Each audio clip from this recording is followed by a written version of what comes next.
What's going on, everybody? Watch list live, real quick. I want to jump on and do it this way this morning. First of all, happy Tuesday. Anyone that may jump in here, I wanted to do a different format here from the news that's happening right now in front of us. I did a couple videos yesterday about the war that was beginning to start, the things that Donald Trump got us involved in, escalated, and claimed victory. Well, I woke up this morning and saw there was something that he said that he seemed a little bit more frustrated about how things were going. So I know everyone that may end up seeing this, has been paying attention to what's actually been happening, but a very small, quick, short recap in case people miss some of it.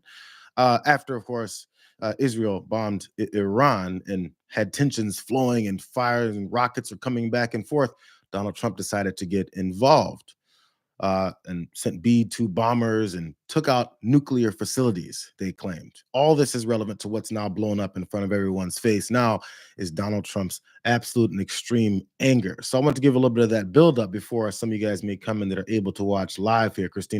Elisa Brown, how you doing? What's up, you guys? I'm glad you guys jumped in here. This is going to be crazy. The reason I want to do a live version of this, I literally have on my phone right here CNN playing in front of me so I can see what else changes. Because literally, there was a video we put up last night of the latest of everything right before, literally before Donald Trump claimed that there was a ceasefire, and it made me wonder. I was like, man, I was just talking about how this is going to be a disaster, and they brokered a ceasefire after all this. This is crazy. Maybe this is going to be absolutely irrelevant. It's still relevant. He had multiple posts on Truth Social. Apparently, I read through a couple of them. I'm not sure which order they came in, but he was definitely, he had his hands under his shirt and he was pumping his chest out like he is the man. I broke a ceasefire. How about my Nobel Peace Prize? Let's see what he had to say this morning. Let me show you guys some of these. There's multiple videos here I want to show. We'll do it live, even though we usually do this a little bit differently. This is the first one. It just it means a lot. Let's see how this flows. Hopefully this will work out. There it is. Let's go. Israel, as soon as we made the deal, they came out and they dropped a load of bombs, the likes of which I'd never seen before. The biggest load that we've seen. I'm not happy with Israel. When I say, okay, now you have 12 hours, you don't go out in the first hour and just drop everything you have on them. So I'm not happy with them. I'm not happy with Iran either. But I'm really unhappy if Israel's going out this morning because the one rocket that didn't land, that was shot, perhaps by mistake, that didn't land. I'm not happy about that. You know what? We basically have two countries that have been fighting so long and so hard that they don't know what the fuck they're doing. Do you understand that? Maybe they understand it. They don't know what the F they're doing. Donald Trump is pissed. He's mad. I remember another time he was upset. He was mad at Vladimir Putin for continuing to launch rockets and attacks into Ukraine, residential neighborhoods and cities. And he said, Putin has lost his mind. I'm not sure what he's doing. I mean, we always had such a great relationship, and now he's making me look like an idiot. It's one of the few times that he actually realized that. I think this is one of those other times when his other buddy, Benjamin Netanyahu, is making him look like an idiot. He keeps saying things that are supposed to be reality-based, but as we watch it go down, it's not really that. I think he's beginning to figure it out. Nobody respects you. All these friends of yours, they're using you. I remember back in 2015, when this guy came down the escalator and was running his campaign and was beginning to get traction. I remember seeing this report, and I wish I could find it again because I thought it was going to be something that would just kind of stay around, but I haven't been able to find it since. That world leaders, from friends to foes, had this like playbook on Donald Trump. One of them was to butter him up, talk him up, make him feel like you're his best friend, say he's so smart and crazy, strong and powerful, and man, I wish I was you. And he'll give you anything that you want. Butter him up, feed his ego, play him a little bit. He's the easiest guy you'll ever play. It was literally the foreign diplomat's playbook on Donald Trump, and this dude still does it. Before we go to this next, I'm curious what you guys are thinking. First, about that, they don't know what they're doing. Now, is he mad at Israel? Because he said he's also frustrated with them specifically for breaking the ceasefire that kind of never really was. But as of the update today, they apparently have something else putting in place, but it continued all down that. Yeah, he said they sent the biggest load he's ever seen. Let's go to the next video because, as in usual, MAGA Republican fashion, there needs to be backup from some of his buddies, some of the people that continue to make him look like something that he isn't. One of those main players is Mike Johnson. Let's go to that video next, you guys. Let's play that. Mr. Johnson. Oh, no, it's went wrong. See, I got to get this flow down, you guys. I'm not used to this. Let's go to Mike Johnson's video next because he's right on cue for kissing his bill like he's done something courageous and smart. Let's watch him. The president secured a ceasefire between Israel and Iran, and despite of the temporary disruption this morning, we believe that will hold. Peace in the Middle East has never been closer within our grasp, and that is something that we should all embrace and applaud. And we were heartened to see even people on the other side of the aisle, right-thinking, common-sense folks, say that this was the right move. The ceasefire is fragile, but it is very real. I spoke to the president this morning right before Air Force One took off from the tarmac. He's headed over to the NATO meeting, as you all know. And we talked about with the terror, and he told me he had just spoken to Prime Minister Netanyahu and encouraged him not to retaliate in any heavy way. And I think that request has been heeded. I told the president that I would immediately echo the same sentiment to my counterpart over there and my good friend, Speaker Ohana and the Knesset. I did that. I believe that Israel and the United States are locked arm in arm on this, and that unified front and that common goal is what is going to maintain peace. So I just want to say overall, this is America First policy in action. This is, as has been said here already this morning, the penultimate demonstration of peace through strength. This is what it means. But you got to have a strong commander in chief to make sure that happens. Regarding the it's a disruption. Mike Johnson goes in front of cameras all the time and tries to smooth things out. He thinks he's a smooth talker because he's a proposed Christian. So he goes in front of cameras and tries to make disaster situations sound like it's just a disruption. There was a small disruption of tons of bombs being dropped over. Your president said there was loads that he's never seen before, but it was just a slight disruption. And we're right back to following the best deal maker on planet Earth, the best deal maker who's ever lived, the best deal maker who hasn't made a deal yet when it comes to the Ukraine and Russia conflict, the war. I'm sorry, that what he's going to get done in 24 hours. He hasn't made any deals yet on the tariff policy that he's destroying the entire world economy based off, specifically ours, based on. He hasn't made any deals yet, but he's the best deal maker ever. Where's the deals, bro? But as long as they keep saying it, they feel that that'll work out for them enough. It's how they operate. It's Mike Johnson talk about it. Donald Trump says something completely different because he's unhinged. And Mike Johnson just kind of walks away like he just did it. So I want you guys to keep in mind, we've had these aspects first of Donald Trump saying they don't know what the F they're doing. I'm so frustrated because I suck at this. It's basically what he said. I want you to imagine Barack Obama standing in front of cameras and saying they don't know what the F they're doing. I'm trying to do this and they won't listen to me. He'd be called petulant, unqualified for the job, can't handle the pressure, crybaby. World leaders see this and see our weaknesses. I want you to just imagine what they would say about anybody else except for this one guy walking in front of cameras and having zero options left in front of him. So he lashes out and swings for the fences with an F-bomb in front of everyone. So keeping that in mind, Donald Trump was also apparently watching CNN and MSDNC, and he was upset about their coverage. So he was mad about what they said potentially wasn't much of a succession. So here's Donald Trump. Check this out.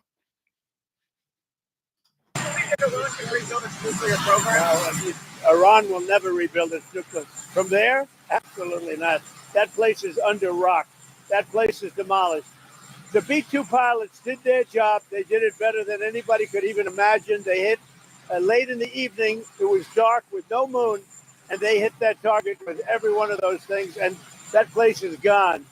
But when I see CNN all night long, they're trying to say, well, maybe it wasn't really as demolished as we thought. It was demolished. You take a look at the pinpricks, and you see that place is gone. And I will say, I think CNN ought to apologize to the pilots of the B-2s. I think that MSDNC ought to apologize. I think these guys really, these networks and these cable networks are real losers. You really are. You're real ugly.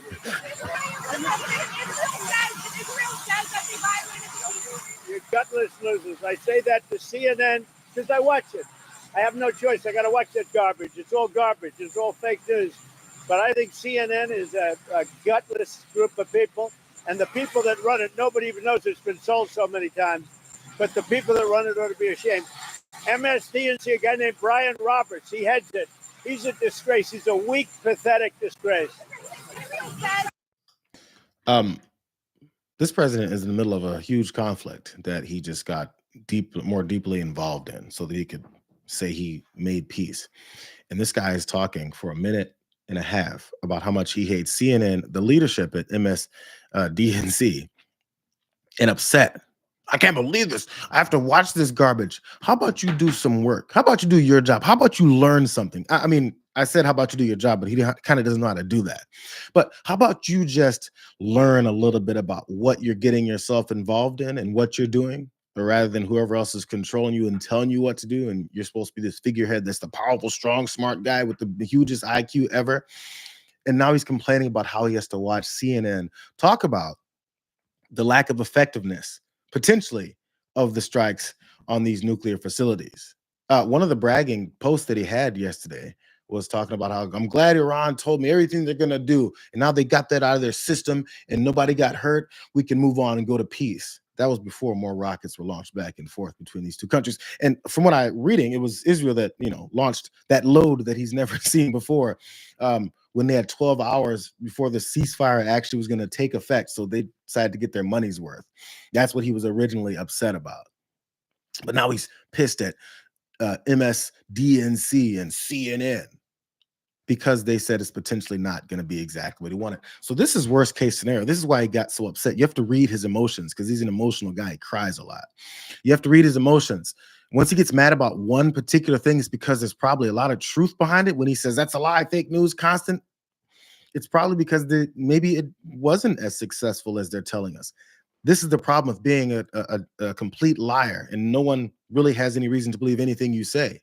You may have had major success in these strikes, but there's a large percentage of people who have no reason to believe you because you've lied about nearly everything else. So now you're on this shaky ground of your truth, and there's not really any reason for anyone to believe you. Matter of fact, back to Mike Johnson, his ass went on Fox and was confronted with this same issue, and he wasn't very happy about it because he can't really hide.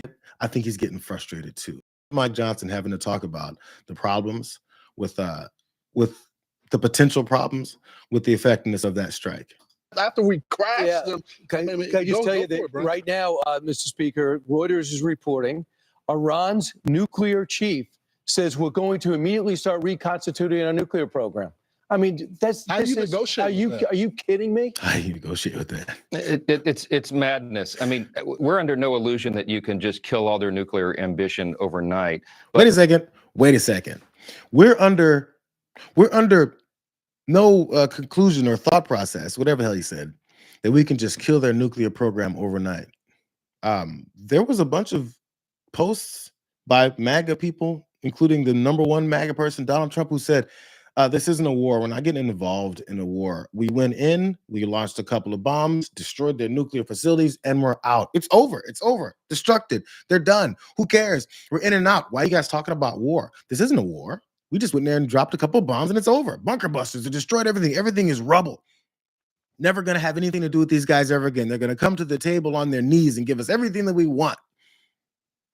So are you under the illusion that you can end it in one night, or are you not? Because you've said both things. And once it's not the case, apparently, according to Mike Johnson, we were never under the illusion that it's going to be over overnight. You know, we have to fight multiple decades-long war. We have to take out and have some regime change. These are things that they say one side of the mouth and go back to the other. It's the way he's also conducting this whole thing with this horrible bill when they're looking to go after people's Medicare, Medicaid, and Social Security. It's the same thing.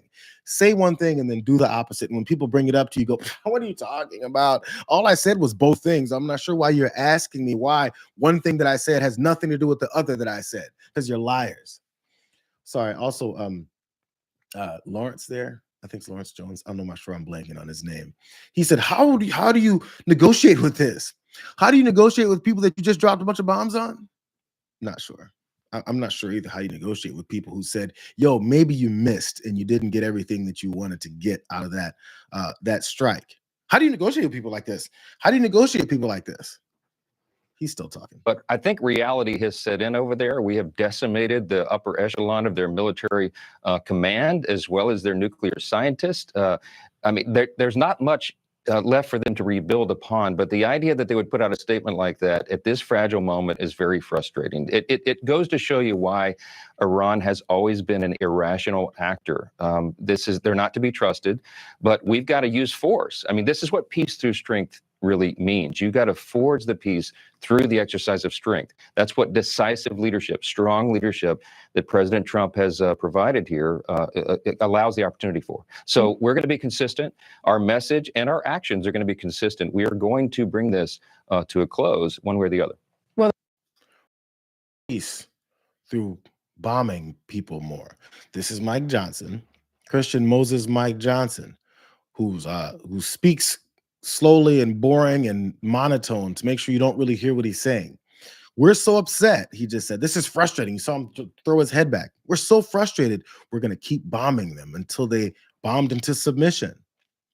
That's what Moses Mike Johnson wants to do. That's what the Christian Moses Mike Johnson wants to do. But he has to say it like, this is peace through strength. This is the epitome of peace through strength. Peace through strength. Peace through strength. In other words, going to keep killing you and bombing more facilities and maybe even, more civilians, like we've backed up in Gaza by bombing all these Palestinians. Matter of fact, killing people as aid trucks come in. All of this because it's peace through strength. And you wonder why people maybe don't trust you in negotiations. Don't trust you even when you say you want to, because as soon as it happens, the people that you're backing up drop more of our bombs on other people's heads. But it's just peace through strength. Moses Mike Johnson, it's peace through more strength. They're still pushing off that Reagan line. I think it was from Reagan. It could have been even before him. Who knows? But again, I want you guys to see how the sycophants of the Republican Party then coalesce around this. This is a Representative Buddy Carter. He went on this morning. Actually, before I get into this, I want to see what you guys are saying, because I know a couple of fun things have been going on in here. And by the way, in case you guys see anything that's developed, because I'm trying to watch it here, maybe more rockets getting launched in the middle of the new ceasefire 2.0. Let me know, because I could be missing it. Yeah, Mike Johnson's a robot. Yes. I think you guys are on the same page as me. Let's go to Representative Buddy Carter. This is how the Republican Party coalesces around their fascist leader. This is the type of things fascist leaders need. They need people to keep telling them that their false reality that they're telling the rest of the country is a reality. Because if he's the only one doing it, he starts to look like a madman. But if enough people are claimed to have Trump derangement syndrome, then he can continue to do it and call it, and somehow call it reality. Here's Buddy Carter. You guys talk. Come on. And again, this is the golden age. It's the golden age. Look what has happened. The world is safer now. Israel is safer now. The U.S. is safer now. The world is safer now, thanks to a president who understands how to use strength. Yeah. How to use strength in order to achieve peace. Congressman, it's good to see you this morning. We'll be following your work, sir. Thank you. You guys, it's the golden age. It's the golden age. Israel is safer. The U.S. is safer. Is that why there's cities in Israel? Tel Aviv was getting bombed. Is that why there's tall-rise apartment buildings getting bombed? Because Israel is safer and because the U.S. is safer? Is that why when he launched those bombs, there was a bunch of security trucks and they had a larger perimeter around this Capitol and the White House? Is that why? Because everybody's safer because of peace through strength? Let's just call it what it is. Anytime any of these politicians, I don't care, Democrat or Republican, because by the way, there's plenty of Democrats that are on board once we start bombing other countries. When they call peace through strength, it just means we're bombing people and we expect them to eventually drop to their knees and give us anything that we want. That's peace through strength. The peace is you've stopped fighting back against us. That's the peace. The strength is continuing to bomb people. But since it wasn't going so well, Donald Trump says everybody doesn't know what the F they're doing. I feel like he's talking about himself.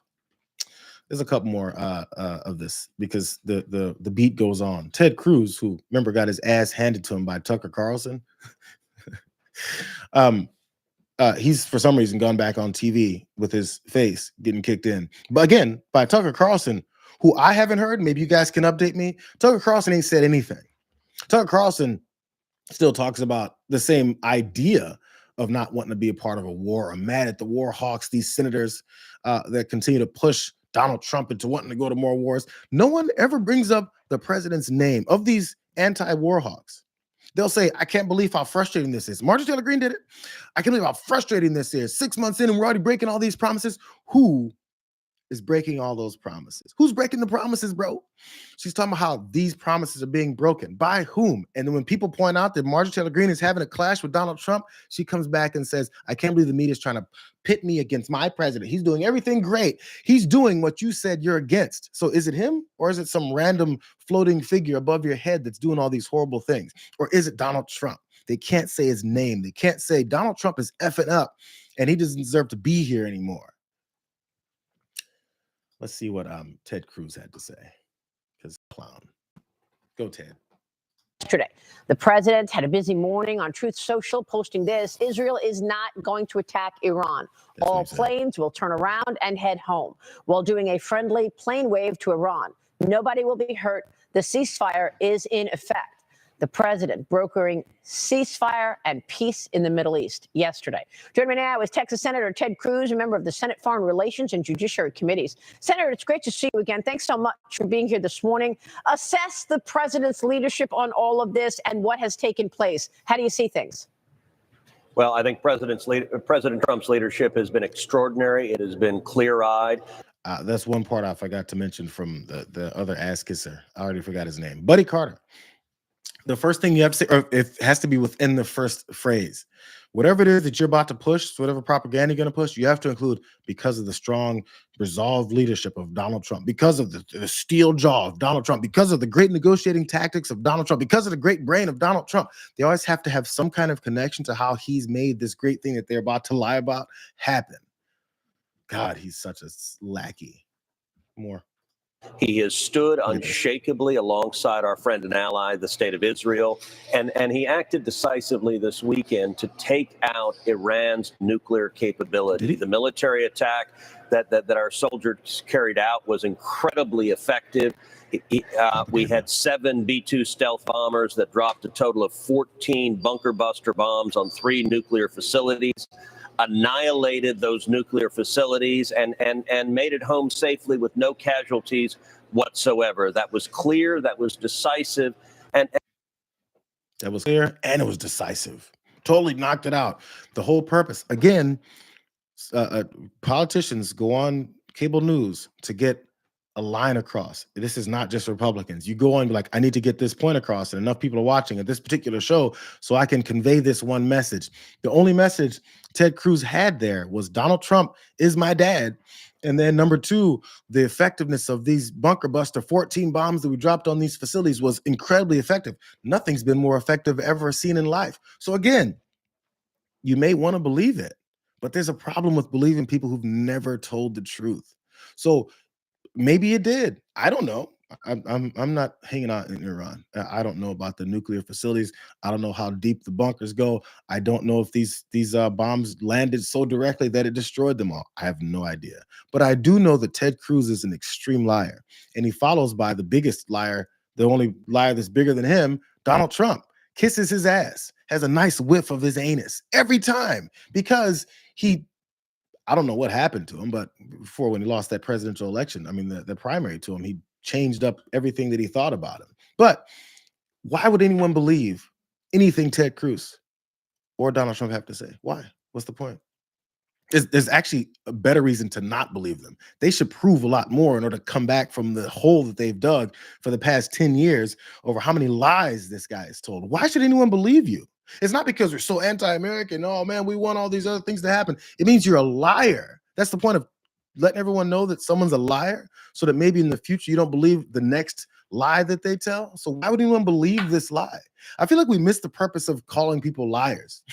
We've been told that name calling is a problem. If you call this administration, this regime, a fascist regime, which they are, it's the purpose is so you can understand that when they unleash people into American streets, like in Los Angeles, that's fascist behavior, and we shouldn't accept it. if you say it's just name calling, people will maybe be sitting back on their heels and be like, what's going on? This looks like fascism, but I was told I can't say it's fascism. It's so you can be prepared to push back against fascism. It's simple. It's how it's supposed to work. You're supposed to be aware of things. That's why they're against woke, the thing that they made a bad thing, that you're awake in reality and understand what's happening right in front of you so you can be prepared to survive it. You know, knowing what's in this stupid ass bill that they're trying to sign and take everyone's money away from and their health care, that's woke, by the way. You're aware of what's happening in front of you.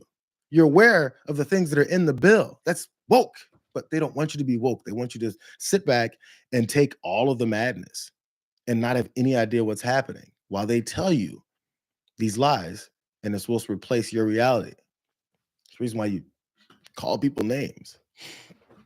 I got one more clip because it's Representative Scott Perry, but I'm gonna dip back in and see what you guys are saying. I did see someone say, "Do I do this every day?" No, actually, I don't.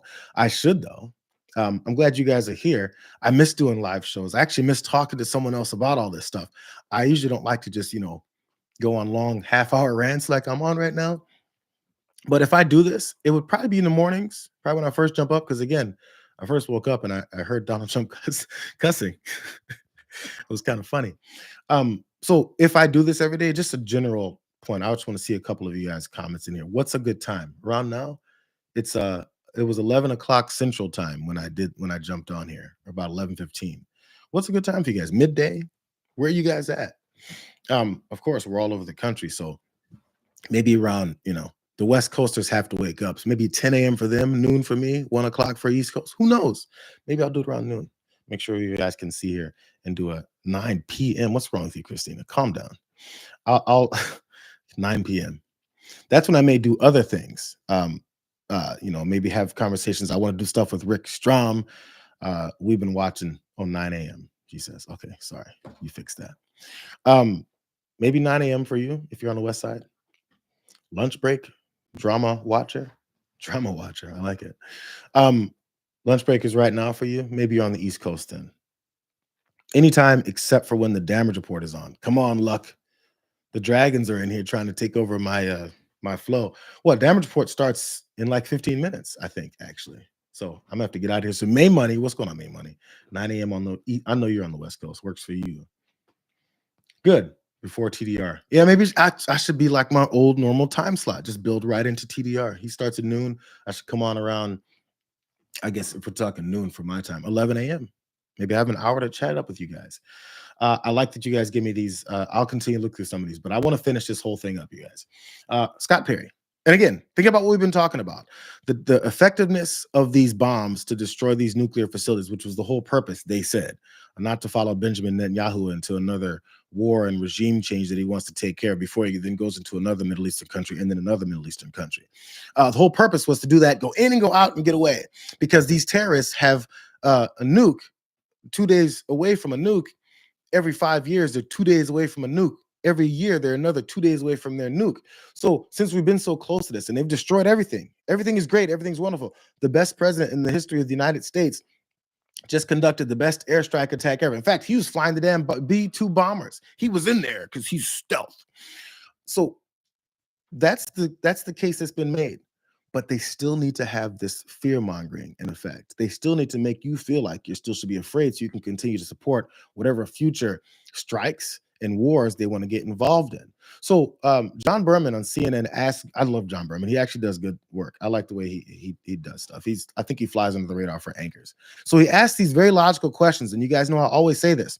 When someone's telling you, politicians or people that are pushing for politicians tell you one particular thing, be like, oh, really? When did that happen? Why? What is it that happened? Make them explain it, because eventually they're going to get to this lack of reality in their argument. So here's Representative Scott Perry talking about how dangerous Iran is. At the same time, they're supposed to have all this taken out. And the conclusion is going to come up with failure. So you'd have to say, therefore, Donald Trump is a failure. But they can't say that. Watch how this works. This is fascinating. I love that John Berman did it this way because it's very true. They can't have it both ways. Everything is on fire and Donald Trump took care of it. Which one is it? Watch this. they can have no nuclear capability that's not for civilian purposes, and none of this has ever been for civilian purposes. But they still do have enriched uranium, you think, that is not for civilian purposes? I suspect that it's hard to say, but I wouldn't, we'll put it this way, I wouldn't be surprised if some of it still exists. And they are still a terrorist regime, in your mind?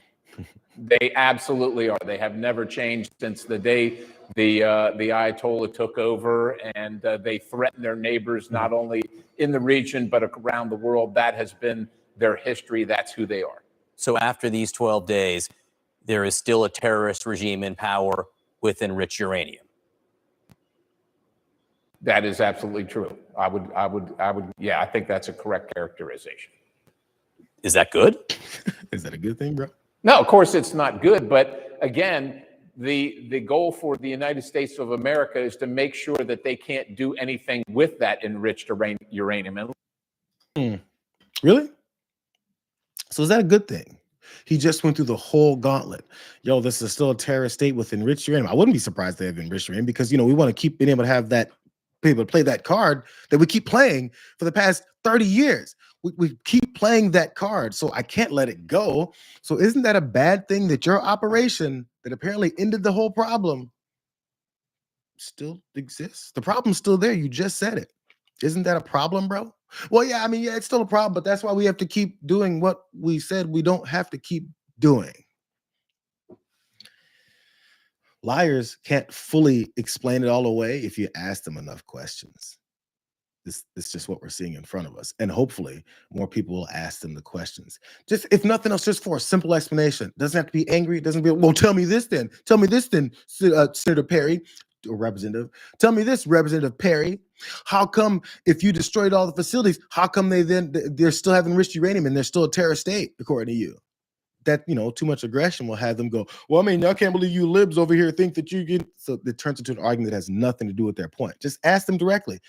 Act like an idiot that has no idea how this works. But like, really? So Representative Perry, how did the strikes go? Oh, it took out everything. They took out the whole facilities are destroyed, man. These guys are shaking in their boots, bro. Like, really? So do you think there's still any of this left available around? Well, I'm sure there is, because, you have to still be scared. Well, how does that work? Just walk them straight through their lies. And eventually you see how he paused at the end. He goes, I guess it isn't a good thing that we still have what we call terrorists building a nuclear bomb, even though that whole nuclear program was suspended when the deal was put in place during Obama's administration. And then Donald Trump undid all that. Eventually, you have to get to the truth if you talk straight through it with them. But the problem is you have to have all of that lined up, because lies are easy to tell. Deciphering all of them in real time as they tell them is a lot harder. That's the hardest thing about this whole process. Hey guys, by the way, this discussion is done. I'm now curious what you guys think. It's looking like 11 o'clock my time is a good time to jump on again, because John comes on in 12 minutes now, and maybe it'd be one of those handoff things, except we don't have that direct connection to hand it straight off to him. And John has no idea that I'm even proposing this, so maybe I'll talk to him about it. Actually, anybody who's here now, if y'all happen to watch TDR, when John starts his show today, I know he has a new guest, so maybe it's not the best time to do it. When John starts his show today, or anytime throughout it, drop him a couple comments. Tell him that the watch list is going to be on live an hour before him every day now. Maybe I'll start again tomorrow. Who knows? I'm not even sure anything that I'll always be talking about, but I do want to come on and chop it up with you guys. I miss having this. And maybe at one point, we'll start bringing in some of the old fun guests. Also, tell me some of y'all's favorite old guests from Watchlist. It's been a couple of years now, a year and a half, I think, or so, 2 years since we're doing it.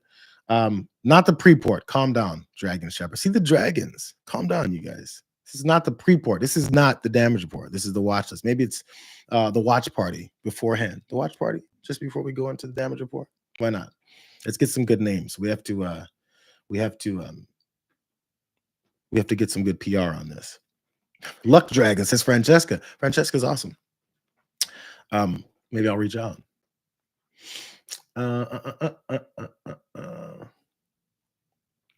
Thank you guys. Drama Watcher, all you guys. We need Watcher names. I'm sick of these dragon names jumping into my into my mentions here, you guys.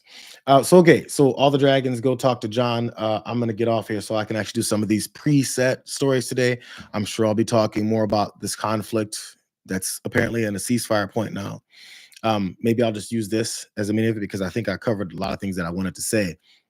But also, don't forget, you guys, there's one other aspect because of course we're talking about the military strikes. But bro, it wasn't Scott Bessent, but one of the folks that's been supposed to be negotiating all of these trade deals that Donald Trump ruffled everyone in the world's feathers over his tariffs over, still haven't gotten anywhere yet. And the anchor on Fox News is not very happy with where things are going because he's like, "Where's the deals, bro? Where's the deals? We keep saying you guys are great deal makers. Now you're starting to make me look like an a-hole." I'll be doing that. I just want to see how many of those, how much pushback is actually happening in that realm before I go that route. But look forward to that to you guys today. I got more things happening on the watch list. The watch party, as we may call this. Well, let's do it again tomorrow at 11 o'clock Central Time. That's 9 a.m. Pacific, and it's noon Eastern, right before the damage report. We may be on for 10 minutes. We may be on for 45. Who knows? That's the fun thing about the watch party. Glad you guys are here. Luck Dragon, love you too. Dragon Shepherd, see you guys. J Bills, yeah, everybody's awesome, of course. May Money, see you tomorrow at 9 a.m. Now I have to be stuck with this. If you guys show up here looking for me and I'm not here, it's gonna be a problem. Anyways, it's not the watch part, Kazif. It's gonna be the watch party. I need graphics or something for that. The watch party, previous to them. All right, you guys. Thanks. Glad you guys were here. If you didn't see all that we were talking about beforehand, this will be back up because I think this was a pretty good breakdown of how everything is going down. We'll see you guys later. Have fun. Have a good Tuesday, the second best day of the week, I guess.